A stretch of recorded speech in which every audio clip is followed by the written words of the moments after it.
जी के किड्स। 7 परियां और मूर्ख सेठ चिल्ली।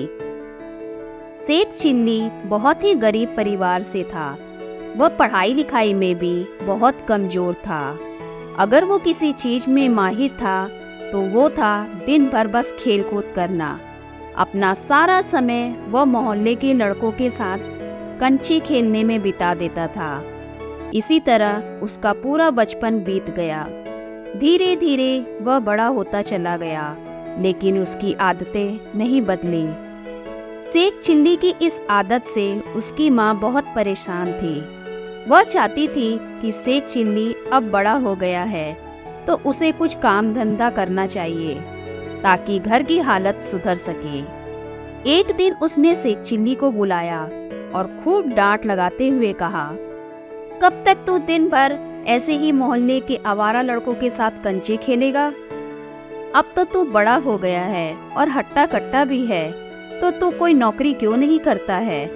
कब तक ऐसे घर बैठे बैठे मुफ्त की रोटियां खाएगा? माँ की बात सुनकर सेठ चिल्ली ने कुछ भी नहीं कहा। वह चुपचाप उनके आदेशों का पालन करते हुए अगले दिन नौकरी की तलाश में दूसरे गांव के लिए निकल पड़ा। सेठ चिल्ली की माँ ने उसके थैले में रास्ते के लिए 7 रोटियां बांध दी। इसके बाद सेठ चिल्ली आगे की ओर निकल पड़ा। सेठ चिल्ली ने आधा ही रास्ता तय किया था कि उसे भूख लग गई। वह एक कुएं के पास ठहरा और अपने थैले से रोटियां निकालकर खाने के लिए बैठ गया। माँ की दी हुई 7 रोटियों को देखकर वह कहने लगा, 1 खाऊं, 2 खाऊं, 3 खाऊं कि 7 को खा लो। संयोग से उसी कुएं में 7 परियां भी रहती थी। सेठ चिल्ली की खाने वाली बात सुनकर वे घबरा गई। उन्हें लगा कि वह उन परियों को खाने की बात कर रहा है।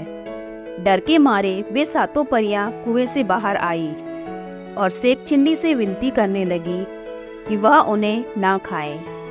परियों ने सेठ चिल्ली से कहा, हमें मत खाओ, हम तुम्हें एक जादुई घड़ा देंगे। उस घड़े से तुम जो भी मुराद मांगोगे वह पूरी हो जाएगी। सेठ चिल्ली ने परियों से जादुई घड़ा लिया और फिर वापस अपने घर आ गया। घर पहुंचकर उसने अपने माँ को परियां वाली बात बताई। माँ यह सब सुनकर हैरान थी। उसने सोचा, क्यों न परियों द्वारा दिए गए जादुई घड़े को आजमाकर देखा जाए। माँ ने घड़े से ढेर सारे पकवान की इच्छा मांगी। इतना कहते ही उनके सामने तरह तरह के पकवान थालियों में सज गए। दोनों ने उस रात भरपेट खाना खाया। इसके बाद सेठ चिल्ली की माँ ने उस जादुई घड़े से ढेर सारा धन मांगा और दोनों अमीर हो गए।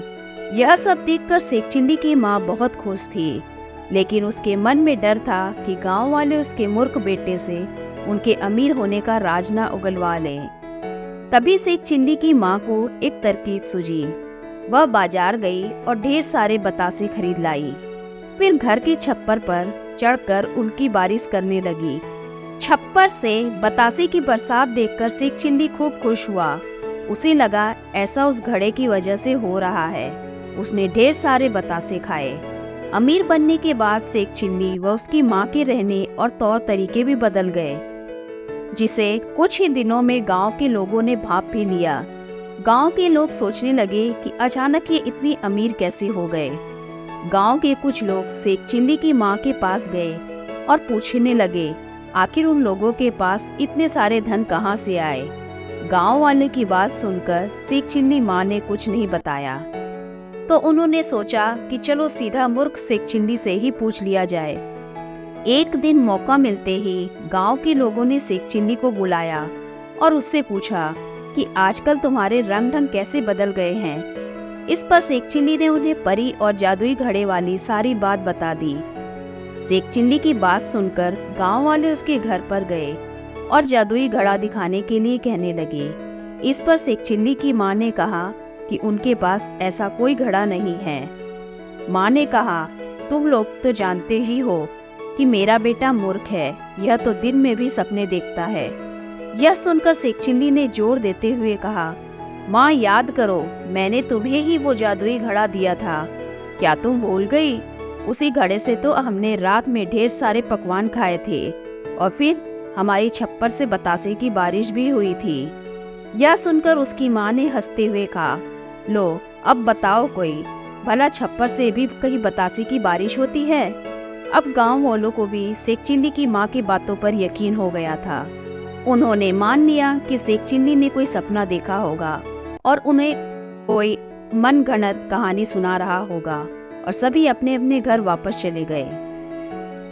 शिक्षा: मूर्ख लोगों की सच बात पर भी कोई यकीन नहीं करता, इसलिए उम्र व जरूरत के अनुसार खुद की कमियों को दूर करना चाहिए और होशियारी का हुनर सीखना चाहिए।